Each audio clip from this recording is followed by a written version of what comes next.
4 देखने के लिए मिल रहा है। तो कोई बात नहीं, चलिए इसको भी सॉल्व कर लेते हैं जल्दी से नेक्स्ट पेज में।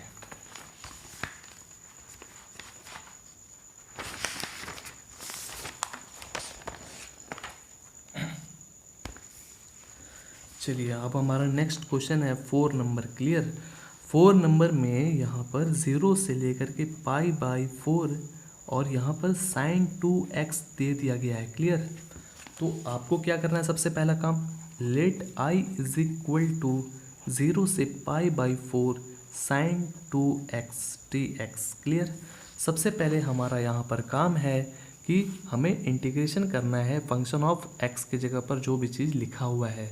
यहाँ पर sin 2x को हम इंटीग्रेशन करेंगे। ठीक है, तो चलिए इंटीग्रेशन करते हैं। और 0 से π/4 को अभी बिल्कुल भी मत लिखिएगा क्योंकि हम सिर्फ sin 2x को इंटीग्रेशन करने जा रहे हैं। क्लियर, तो sin 2x का इंटीग्रेशन होता है, पहले तो sin का इंटीग्रेशन क्या होता है जी, आपको पता है ना, sin का इंटीग्रेशन माइनस कॉस होता है। ठीक है, तो ऐसा करिए कि आप माइनस कॉस लिखिए। अब x की जगह पर क्या लिखा हुआ है, 2x ना, तो आप आराम से 2x को लिख दीजिए। क्लियर, अब बोलेंगे 2x को भी तो करेंगे इंटीग्रेशन, तो आपको पता है ना कि 2x का इंटीग्रेशन होता है 1/2। क्लियर, 1/2 होता है, तो हमने 2x को भी इंटीग्रेशन कर लिया नेक्स्ट स्टेप में। अब हमारे पास यहाँ पर integration sin 2x dx is equal to, ये 1/2 को आप इसके नीचे भी लिख सकते हैं या आगे भी लिख सकते हैं, जैसे लिखना चाहते हैं वैसे लिखिए। अब यहाँ पर 2 हो गया। क्लियर, ऐसा में तो हमारे पास जो है इसका इंटीग्रेशन तो आ चुका है। अब हमें यहाँ पर क्या करना है, टारगेट करना है कहाँ पर, x पर। क्लियर, x पर आपको टारगेट करना है, आ रहा है ना समझ में। एक जगह आपको x का वैल्यू π/4 रखना है और एक जगह x का वैल्यू 0 रखना है। ठीक है, आपको पता है ना किस तरह से रखना है, upper limit minus lower limit. आगे समझ में, चलिए जी रख लेते हैं, बहुत ही इजी है। अब इसको हम लोग लिखेंगे by second fundamental theorem calculus लिख दीजिए। ठीक है, अब यहाँ पर हमें क्या करना है कि i is equal to, formula आप जानते हैं ना कि क्या है, फंक्शन ऑफ जो भी चीज़ दिया हो जाएगा। जैसे यहाँ पर अपर लिमिट जो भी चीज़ दिया गया है उसको लिख दीजिए, π/4 है ना, तो आपको तो पता ही है ना कि π/4 होता है, minus function of lower limit जो कि आप जान रहे हैं कि 0 है। क्लियर, आगे समझ में। अब हमें यहाँ पर क्या करना है कि आप देख रहे हैं कि माइनस कॉस 2x/2 है, आ रहा है ना समझ में। तो क्या करेंगे कि एकदम आराम से वैल्यू को रख दीजिए, माइनस कॉस 2। अब x के जगह पर आपको क्या रखना है, ध्यान से देखिएगा बात को, x के जगह पर आपको क्या रखना है जी, x की जगह पर आपको रखना है π/4। आ रहा है ना समझ में, π/4 एकदम आराम से रखिए और इसके नीचे क्या रखेंगे, 2 है ना, तो 2 को एकदम आराम से रख दीजिए। आगे समझ में, ये तो था आपका अपर लिमिट, अब ये माइनस लोअर लिमिट। अब आपको x की जगह पर 0 रखना है। ठीक है, तो यहाँ पर आप माइनस दे दीजिए क्योंकि ये सेम टू सेम लिखाएगा, तो माइनस तो है ही पहले से यहाँ पर, तो माइनस कॉस 2 इंटू 0। आ रहा है ना समझ में, 2 इंटू 0, क्योंकि यहाँ पर x की जगह पर हमको क्या रखना पड़ेगा, लोअर लिमिट के हिसाब से 0 रखना पड़ेगा और यहाँ पर नीचे 2 हो जाएगा। क्लियर, तो अब हम देखेंगे कि यहाँ पर देखिए कि -1/2 जो है वो इसके साथ भी है और -1/2 इसके साथ भी है, तो क्यों ना हम -1/2 को कॉमन निकाल दें। तो हम क्या करेंगे कि -1/2 को कॉमन निकाल देंगे। क्लियर, चलिए जी, इसमें से आप -1/2 को कॉमन निकालिएगा तो क्या बचेगा, cos 2 और π/4। आगे समझ में, क्लियर, बचेगा ना। और यहाँ पर क्या बचेगा, यहाँ पर देखिए आपने तो माइनस तो निकाला ही है, लेकिन माइनस तो रहेगा ना, आ रहा है ना समझ में, क्योंकि ये माइनस तो हमने बाहर तो निकाल लिया है कॉमन में, और ये माइनस तो बचेगा ना। और अब क्या करेंगे कि 2 से मल्टीप्लाई करिए तो 0 हो जाएगा ना, तो cos 0 सिर्फ लिखाएगा, क्लियर। और ये 2 पता है ना, आपने बाहर निकाल दिया है कॉमन, cos 0, इसको पूरा 0 मत लिख दीजिएगा, क्योंकि cos 0 का भी वैल्यू होता है ट्रिग्नोमेट्रिक वैल्यू, क्लियर। आ गया ना समझ में।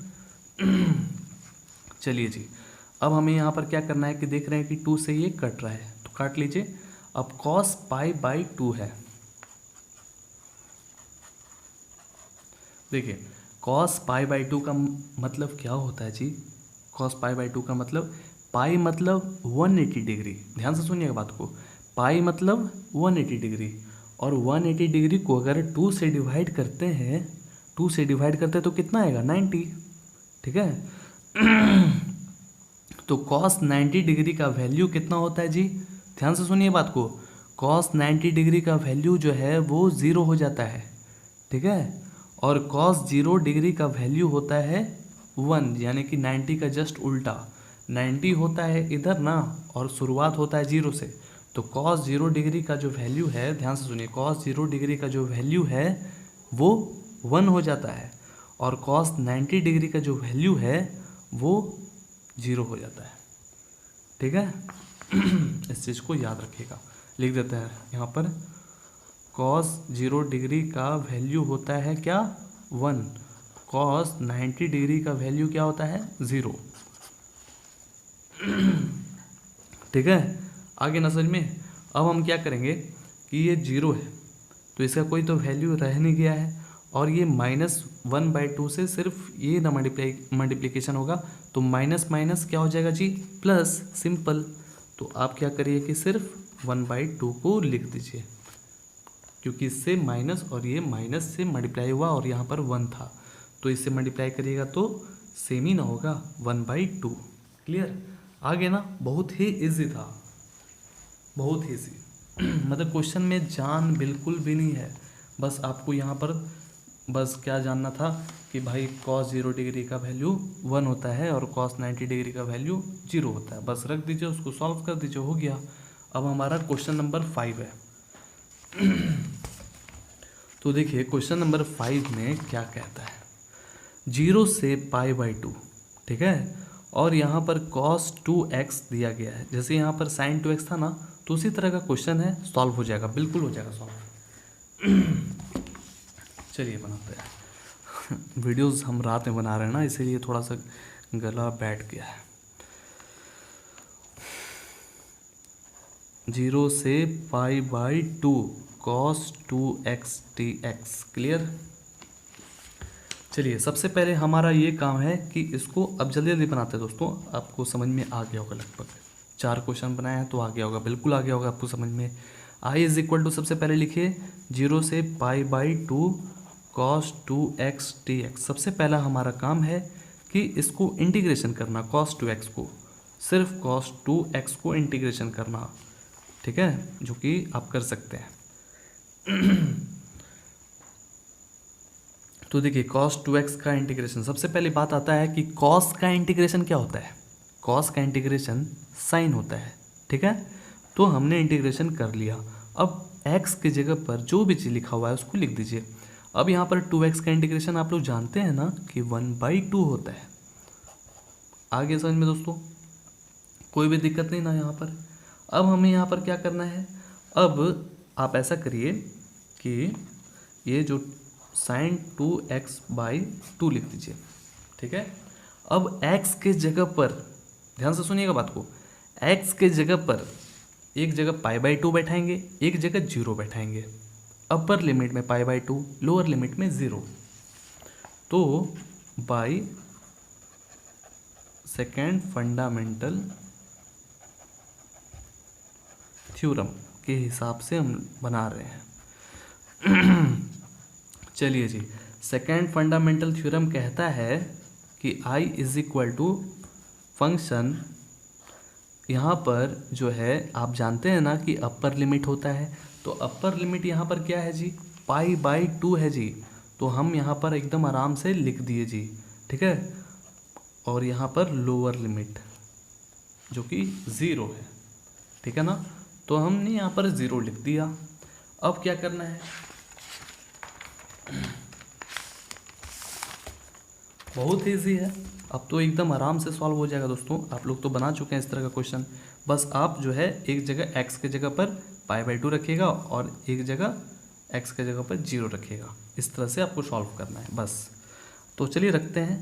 तो sin 2 × अब x का बारी आता है तो x की जगह पर क्या रखना है, x की जगह पर π/2 रखना है। क्लियर, आगे समझ में, /2।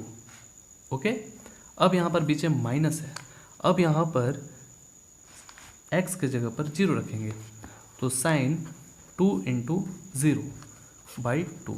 क्लियर, यहाँ तक कोई दिक्कत नहीं है ना। अब हमें यहाँ पर क्या करना है कि देख रहे हैं कि 1/2 इसमें भी है और 1/2 इसमें भी है, तो हम क्यों ना कॉमन ले लें। तो 1/2 को कॉमन लीजिए तो यहाँ पर क्या बचेगा, sin 2 जिंदा है 2 π/2। क्लियर, कोई दिक्कत नहीं ना, ये π/2 है जी, 2 के बाद π/2। क्लियर, अब ऐसा करिए कि ये 2 को और ये 2 को काट दीजिए तो हमारे पास sin π बचा। अब चलिए आगे बढ़ते हैं। तो ऐसा करते हैं कि हमें यहाँ पर 2 तो बाहर निकाल लिया है ना, तो यहाँ पर सिर्फ क्या बचा है, sin 2 × 0। तो 2 × 0 करिएगा तो क्या हो जाएगा, sin 0 हो जाएगा ना। आ रहा है ना समझ में। अब आप जानते हैं ना कि sin 0 का वैल्यू क्या होने वाला है और sin π का वैल्यू क्या होने वाला है। देखिए, अब बात आता है कि हमने तो पढ़ा है पहले क्लास 10 में, अगर नहीं पढ़ा है तो कोई बात नहीं, हम लिख दे रहे हैं, आप याद करते हुए चली जाइएगा। sin π का बात किया जा रहा है यहाँ पर। पाई मतलब 180 डिग्री, पाई मतलब 180 डिग्री।